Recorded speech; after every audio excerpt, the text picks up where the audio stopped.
Bonjour à toutes, bonjour à tous.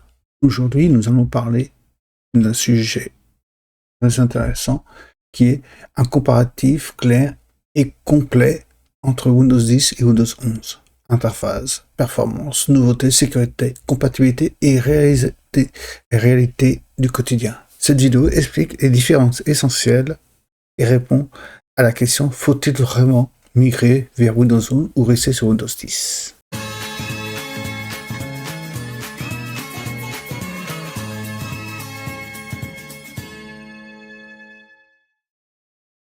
Windows 11 est sorti depuis un moment, mais une question revient souvent: est-ce que ça vaut vraiment le coup de quitter Windows 10? Aujourd'hui, on compare et on teste, et surtout, on clarifie ce qui change vraiment.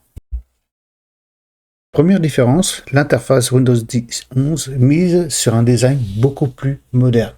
Coin arrondi, menu démarré, centré animation plus fluide, alors que Windows 10 garde un look plus classique, un peu plus pro pour certains. Si tu aimes une interface propre et minimaliste, Windows 11 sera une vraie plus. Mais si tu préfères la stabilité visuelle et les menus plus traditionnels, Windows 10 resterait agréable à utiliser. Les paramètres de Windows 11 sont mieux organisés, plus lisibles. Pour une utilisation débutant, c'est clairement plus simple à comprendre, comme vous pouvez le voir. Si on voit sur l'animation, vous voyez bien Windows 10, la présence de Windows 10, et on passe sur Windows 11. Vous présenter là, de cette façon-là. On va jouer sur les interfaces pour représenter les PC en question. Peut-être sur les PC virtuels. Hein. Là, oui, là c'est le Windows 11 qu'on pouvait voir assez épuré. Et dessus, hop, on va dans les paramètres Windows, donc le panneau de configuration. Et voilà, vous voyez, c'est assez épuré.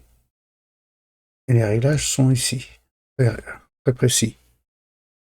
Si on passe sur Windows 10, vous pouvez voir, si vous vous rappelez de Windows 10, vous êtes ici, donc vous n'avez pas les bouts arrondis, malgré que des petites subtilités, on peut le faire. Hein. Vous pouvez voir la barre de menu est en bas. Et l'ouverture est à droite, gauche. Alors que sur Windows 11 est centré. On peut le remettre aussi à gauche, hein, c'est pas un problème. Mais vous voyez, là c'est Windows 10, la différence, elle est différente. L'interface, bon, c'est toujours pareil, clair et précis, mais c'est moins organisé. Il y a une différence, mais bon, c'est purement esthétique. Vous pouvez le voir. Dans nos slides. Donc là, on va comparer la rapidité.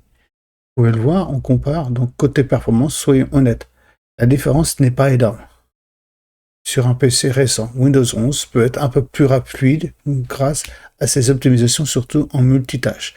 Mais si ton PC a quelques années, Windows 10 peut même être plus stable et plus rapide. Donc ici, tout dépend de son matériel, comme vous pouvez le voir. On voit bien que Windows 10, en 34 secondes, il s'ouvre. Oui, c'est sur des PC virtuels, hein, mais imaginez sur un PC fixe ou un PC portable. Hein. Et on voit bien ici, si on lance Windows 11, par le chronomètre, on voit bien que l'ouverture de chacun a une différence. Bon, là, c'est vrai, je les ai lancés l'un après l'autre, mais on peut voir que Windows 10 s'ouvre une trentaine de minutes, 34 secondes plutôt, alors que Windows 10 en 33 secondes. Vous voyez, il y a 34 secondes, Windows 10 est ouvert. Alors que Windows 11, bon, hormis taper le mot de passe, si on lave le mot de passe, on est à peu près à la même durée. Ouais, 34 secondes, 34 à 35 secondes, 38 secondes dès qu'il est ouvert. Vous voyez, il n'y a pas une grande différence.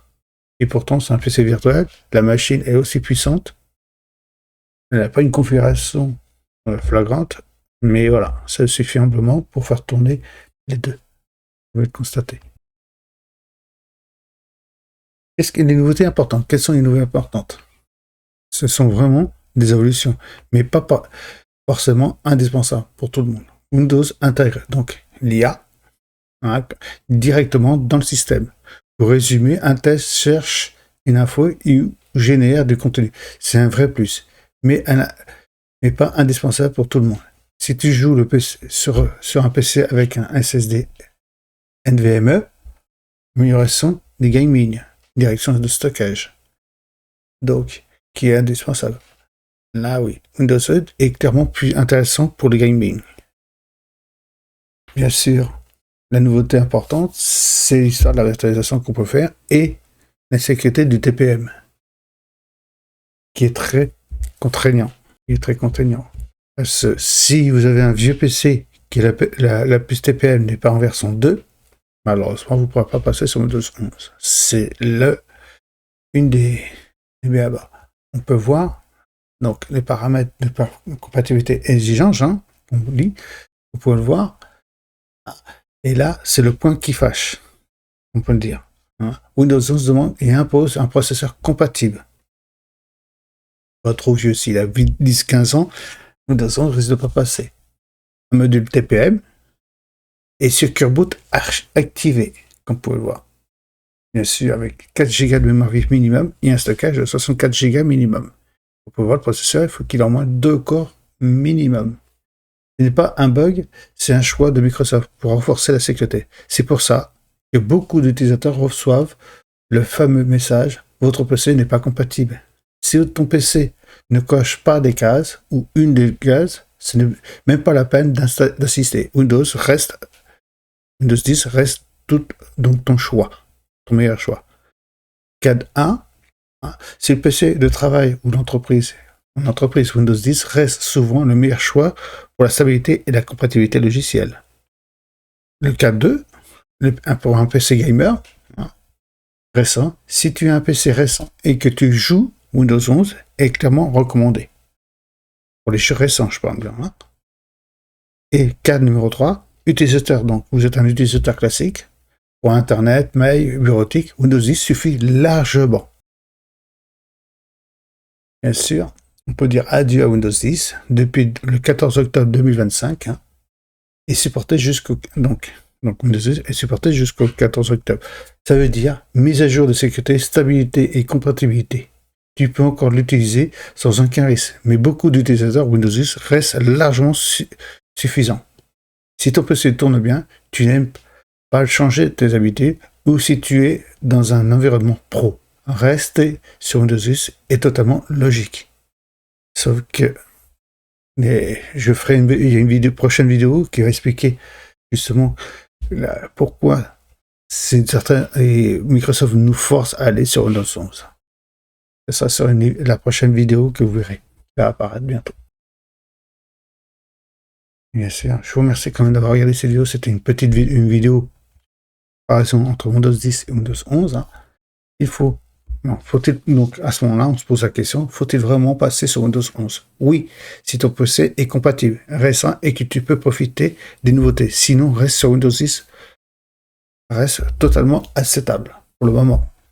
Alors, il faut passer à Windows 11. Oui, si ton PC, par exemple, si ton PC est compatible, récent et que tu peux profiter des nouveautés de la sécurité renforcée.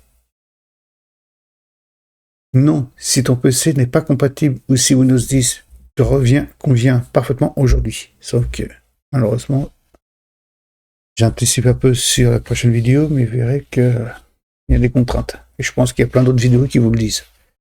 Donc, si ton PC, par exemple, est compatible et récent, tu peux passer à Windows 11. Et maintenant, alors plus, si vous regardez dans le commerce, c'est directement Windows 11. Hein. Sinon, reste sur Windows 10, sans stress. Si cette vidéo t'a aidé, n'hésite pas à la liker, à partager et à t'abonner pour d'autres contenus de Windows et PC. Et dis-moi en commentaire, toi, tu es Team Windows 10 ou Team Windows 11 ? Je vous remercie, au revoir.